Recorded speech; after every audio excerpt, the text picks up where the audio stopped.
जब दुनिया की सबसे खतरनाक और गुप्त जेल में एक आदमी कैद किया गया तो सबको लगा अब इसका बचना नामुमकिन है, लेकिन उन्हें नहीं पता था उन्होंने गलत इंसान को बंद कर दिया है, क्योंकि वो कैदी जेल तोड़ने में माहिर था। कहानी की शुरुआत होती है रे नाम के एक खतरनाक कैदी से, जिसे दुनिया की सबसे खतरनाक जेल में बंद किया गया है। रे को पीने के लिए एक दूध का डिब्बा दिया जाता है। रे जैसे ही उस डिब्बे को फाड़ता है, उसमें से एक पतली चमकदार प्लास्टिक की शीट बाहर निकलती है। मौका मिलते ही उसने उस शीट को जेल के गेट पर लगे पासवर्ड लॉक के ऊपर सावधानी से चिपका दिया।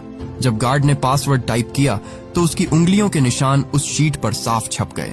रे ने एलिमिनेशन मेथड का इस्तेमाल करते हुए जल्द ही सही पासवर्ड का कॉम्बिनेशन ढूंढ निकाला, लेकिन असली चुनौती अभी बाकी थी। गेट के बाहर हाथ कैसे पहुंचाया जाए। रे ने टॉयलेट पेपर को पानी में भिगोकर छोटी छोटी गोलियां बनाई और उनमें टूथपेस्ट मिलाकर एक चिपचिपा मिश्रण तैयार किया।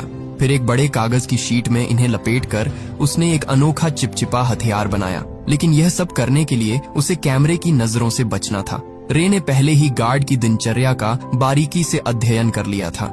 हर बार जब गार्ड उसे सेल में बंद करके जाता, वह बाहर सिगरेट पीने और समय बिताने के लिए चला जाता। इस दौरान मॉनिटरिंग रूम 7 मिनट के लिए खाली रहता था। यही रे का सबसे बड़ा मौका था। रे जानता था कि जेल से भागने के लिए 3 चीजें जरूरी हैं। पहला, गार्ड्स की रूटीन की पूरी जानकारी। दूसरा, जेल के ढांचे का सटीक अंदाजा। और तीसरा, बाहर किसी भरोसेमंद साथी का होना। रे ने पहले 2 चीजों पर पकड़ बना ली थी। उसने जेल के पास एक कमजोर जगह भी ढूंढ निकाली थी, एक फायर स्टेशन जो जेल की दीवार से सटा हुआ था। रे के पास ब्लैक सेल की लोकेशन का भी पता था। सब कुछ दिमाग में सेट करने के बाद उसने अपने प्लान को अमल में लाना शुरू किया। उसने जानबूझकर एक कैदी पर हमला कर उसे घायल कर दिया। जैसा उसने सोचा था वैसा ही हुआ। गार्ड्स ने उसे सजा के तौर पर ब्लैक सेल में डाल दिया। जब गार्ड खाना देने आया, रे ने चुपके से कागज की गोली छोटी खिड़की के ताले में डाल दी, जिससे वह आसानी से खुल गई।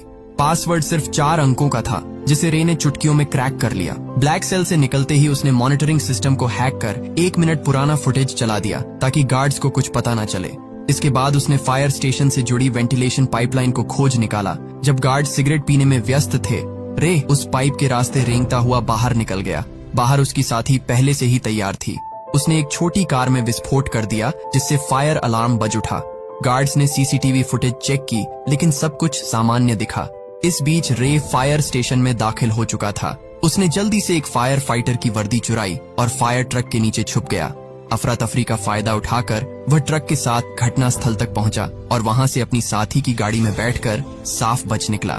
ये रे की 14वीं जेल ब्रेक थी, जहां यह खुलासा होता है कि वह कोई नॉर्मल अपराधी नहीं था। उसका असली काम जेलों की सिक्योरिटी सिस्टम को टेस्ट करना था।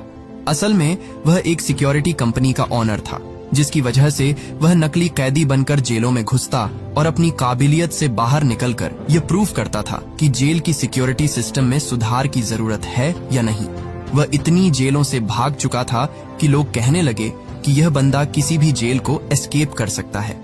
एक दिन CIA के लोग उसके पास आए और कहा कि उसे एक बहुत कड़ी और खुफिया जेल में जाना होगा, जिसका नाम या लोकेशन किसी को बताने का आर्डर नहीं था।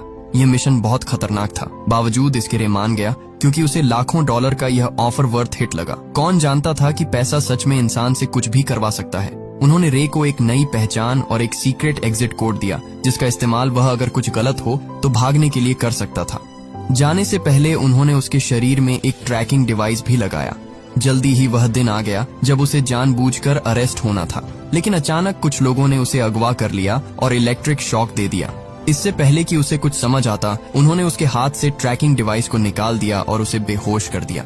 जब उसकी आंखें खुली तो उसने खुद को एक अजीब सी जेल में पाया, जिसमें हर रूम कांच का बना हुआ था और वहां हर जगह कैमरे थे। उसके आसपास सभी कैदियों को भी ऐसे ही 24 घंटे सुपरविजन में रखा गया था। यह जेल पूरी तरह से हवा में लटकी हुई थी, जिससे कोई भी कैदी जमीन खोदकर भागने का सोच भी ना सके।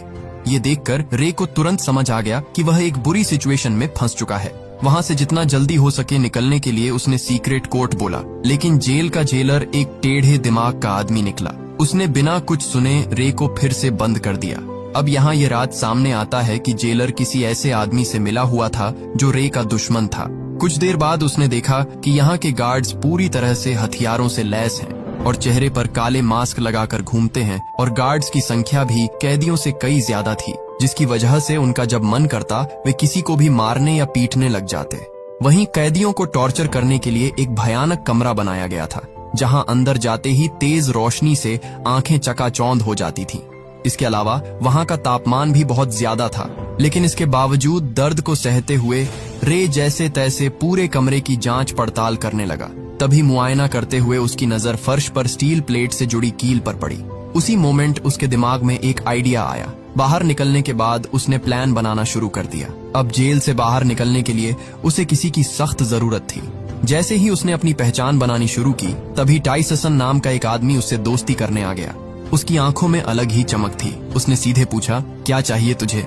रे ने भी कुछ नहीं छुपाया और सीधा कहा, मुझे एक चमकदार आयरन शीट चाहिए जो रोशनी को रिफ्लेक्ट करे, और अगर तुम मुझे यह लाकर देते हो तो हमारी दोस्ती पक्की समझो। इस पर टाइसन भी राजी हो गया।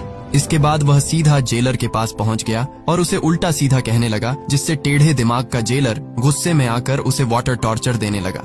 हालांकि इसी बीच टाइसन ने चालाकी से उस कमरे का ड्रेन कवर निकाल लिया। काफी मार खाने के बाद उसने वह कवर रे के हवाले कर दिया। रे को लगा, वाह, यह आदमी तो काफी शातिर खिलाड़ी निकला। टाइसन से इम्प्रेस होकर उसने अपनी असली पहचान बता दी कि मैं एक जेल ब्रेकर हूँ। इसी के साथ उसने अपना एनालिसिस भी बताया कि इस जेल का स्ट्रक्चर वर्टिकल है, जिसका मतलब यह जेल अंडरग्राउंड में बनाई गई है। दरअसल जब रे टॉर्चर रूम में था तो उसने जमीन के नीचे से पानी की आवाजें सुनी थी, जिसका मतलब वहाँ एक पानी की पाइपलाइन हो सकती है जिससे उन्हें भागने का रास्ता मिल सकता है। इस सब के बाद टाइसन ने जानबूझकर जेल के गुंडे मार्को ब्रदर्स से पंगा ले लिया। उधर रे ने एक रोटी को हथेली में छिपा लिया। फिर जैसे ही मार्को के आदमियों ने जेल में मारपीट मचाई, प्लान के अकॉर्डिंग दोनों को टॉर्चर रूम में डाल दिया गया। वहां पहुंचते ही रे ने फौरन ड्रेन कवर निकाला और उसकी रिफ्लेक्शन से कीलों पर फोकस डाला। देखते ही देखते हाई टेम्परेचर की वजह से वे कीलें पिघलकर बाहर निकलने लगी और एक एक करके कुछ ही सेकंडों में उसने सभी को निकाल लिया। फिर उसने रोटी का टुकड़ा मुंह में डालकर टाइसन को इशारा किया ताकि वह गार्ड का ध्यान अपनी तरफ खींचे। इसके बाद टाइसन ने अपना काम शुरू कर दिया, जिससे जेलर का ध्यान उसकी तरफ चला गया।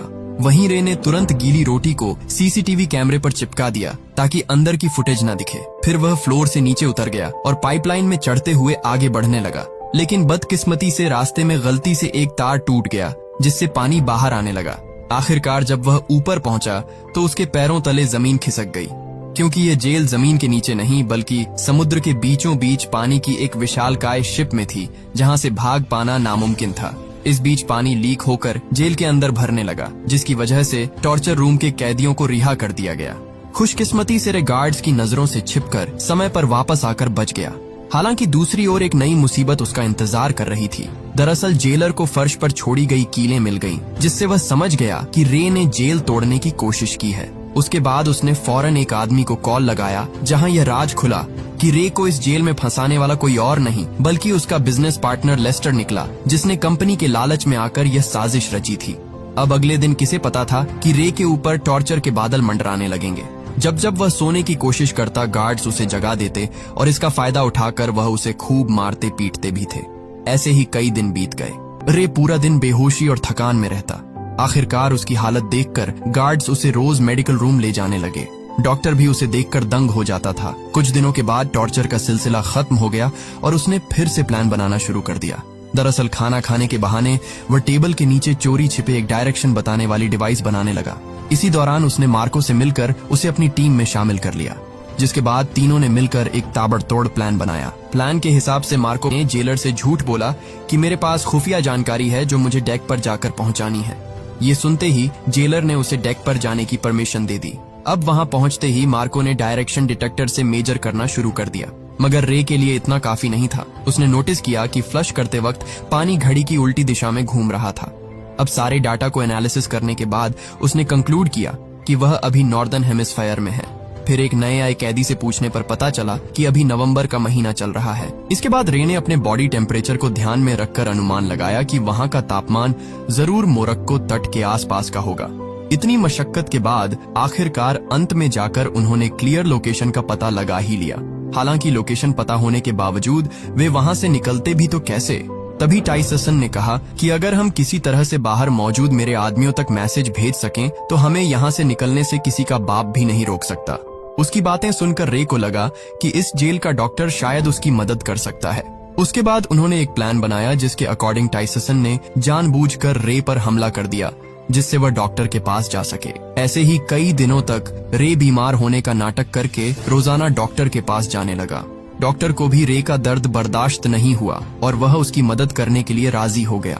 अब यहाँ यह खुलासा होता है कि दरअसल डॉक्टर भी यहाँ उम्र कैद की सजा काट रहा था, इसलिए उसने रे को उसके परिवार से मिलाने का वादा किया, जिसके बाद उसने गुप्त रूप से रे का मैसेज टाइसन के आदमियों को भेज दिया। सारी तैयारी हो चुकी थी। तभी रात को जेलर ने देखा कि रे दीवार पर कुछ टैप कर रहा है। असल में यह मोर्स कोड था और जब जेलर ने इसे डिकोड किया तो लिखा मिला कि कल सुबह सी ब्लॉक में दंगा होने वाला है। ये देखकर जेलर के पसीने छूटने लगे। उसने तुरंत सी ब्लॉक में 3 गुना सिक्योरिटी बढ़ा दी। अब उसे कौन बताए कि यह तो रे का मास्टर स्ट्रोक था। असली दंगा तो उसके अपने ब्लॉक में होने वाला था, जहां सिर्फ 2 गार्ड्स ही बचे थे। अब जल्दी ही अगली सुबह 2 गैंग्स आपस में भिड़ जाते हैं। इस हंगामे का फायदा उठाकर रे, टाइसन और मार्को वहां से भाग निकलते हैं। तभी भागते भागते रे कैमरे के सामने आकर जेलर को चिढ़ाता है। गुस्से में आकर जेलर सभी गेट्स को बंद करवा देता है। तीनों पाइपलाइन के रास्ते से जेल की छत की तरफ चढ़ते हैं। जब वे डेक के बिल्कुल पास पहुंचते हैं तो उनका रास्ता एक इलेक्ट्रॉनिक गेट से बंद हो जाता है, जिसे खोलने का बस एक ही रास्ता था कि पूरी जेल का पावर ऑफ कर देना। इस जोखिम भरे काम से सबको वापस पकड़ा जा सकता था। वहीं दूसरी तरफ जेलर ने मोशन डिटेक्टर के जरिए उनकी लोकेशन ट्रेस कर ली और फिर सारे गार्ड्स उनके पीछे लग गए। तभी भागने के दौरान मार्को को गोली लग जाती है। वह समझ जाता है कि उसका जिंदा बचना अब मुश्किल है, इसलिए वह अपने साथियों को भागने को कहता है और अकेले गार्ड्स को रोकता है। जैसे तैसे रे नीचे पावर रूम तक पहुंचकर पूरे शिप का पावर ऑफ कर देता है और ऊपर गेट खुलते ही टाइसन तुरंत डेक तक पहुंच जाता है। खुशकिस्मती से वहां हेलीकॉप्टर भी पहुंच चुकी थी, लेकिन टाइसन के मजबूत इरादों की वजह से वह रे को अकेला छोड़कर जाता भी तो कैसे। उसने मशीन गन उठाई और सामने आने वाले गार्ड्स पर गोलियां चलानी शुरू कर दी। वहीं दूसरी तरफ रे छुपकर पानी के एक टैंक में घुस गया, जहां उसे ढूंढ पाना मुश्किल था। ये देखकर जेलर ने तुरंत आदेश दिया कि शिप को दोबारा रिस्टार्ट करो, जिससे जिस पानी के टैंक में रे छुपा था वह अपने आप फ्लश होने लगा, जिससे रे फौरन समुद्र में जा गिरा। रे का दिमाग देखकर जेलर के तो होश ही उड़ गए। वहीं इधर टाइसन ने एक बंदूक उसकी तरफ फेंकी। रे ने तुरंत कैच किया और कुछ गोलियां फायर कर दी, जिससे जेलर के पीछे रखे तेल के ड्रम फट गए। इसी के साथ जेलर की वही मौत हो गई। अब सब कुछ शांत हो गया और वे दोनों अफ्रीकन तट पर पहुंच गए। अचानक सामने से एक गाड़ी आई, जिसमें से एक लड़की उतरी। वह लड़की और कोई नहीं बल्कि जेसिका निकली, जिसने रे को यह मिशन का ऑफर दिया था। तब रे को पूरी बात समझ आई। ये सारा प्लान डसन की बेटी का था। दरअसल जेसिका ने अपने पिता को बचाने के लिए उसे जेल में भिजवाया था और रे की चालाकी से उसे बाहर भी निकलवा लिया। आखिरकार रे के चेहरे पर एक प्यारी सी मुस्कान खिल उठी और ऐसे ही संघर्ष और हार न मानने के जज्बे से वे लोग अपने परिवार से वापस मिल सके। यही मुलाकात इस खूबसूरत फिल्म का अंत बन गई।